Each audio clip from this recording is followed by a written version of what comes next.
এখানে দুইটা ফলের ট্রেকে আমি কস্টেপ দিয়ে ভালো করে পেঁচিয়ে নিয়েছি ছিটুগুলাকে। এখন এখানে আমি কিছু পিন দিয়ে ছিটু করে দিয়েছি যাতে পানি নিকাশন হতে পারে, আর এখানে কিছু বালু দিয়ে দিব যাতে পানিগুলো সুন্দর করে বের হয়ে যেতে পারে, জমে না থাকে। আর এখানে আমার অনেক দিনের ধরে শুকানো সবজির খোসাগুলো এখন আমি একটা লেয়ার করে দিয়ে দিব এখানে। তার উপরে এখন আমি মাটিগুলো দিয়ে এটাকে ঢেকে দিব।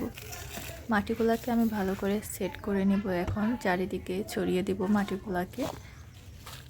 এই মাটিগুলোকে আমি আগে রেডি করে রেখেছিলাম বিভিন্ন ধরনের জৈব সার দিয়ে। এখানে আমি কিছু শুকনো চা পাতা আরও দিয়ে দেবো উপরে একটু লেয়ার করে।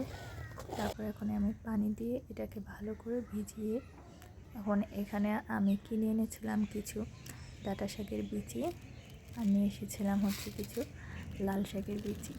এখন এই দুইটা ট্রের মধ্যে আমি একটা একটা করে ট্রের মধ্যে ছড়িয়ে দিব হালকা একটা লেয়ার করে, যাতে অনেক বেশি না হয়, তাহলে বেশি দিয়ে দিলে এখানে আবার বীজগুলো ভালো করে গ্রোথ হবে না। যার কারণে এখানে আমি হালকা করে একটা লেয়ার ছিটিয়ে দেব।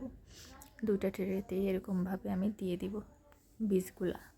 এখানে একটু এই ট্রের মধ্যে একটু পানি বেশি হওয়াতে এখানে একটু কাদা টাইপের হয়ে গিয়েছে। তারপর বীজগুলো দেওয়ার পর এখানে আমি কোকোপিট দিয়ে উপরে ঢেকে দিব। তারপর এখানে আমি পানি স্প্রে করে দেবো।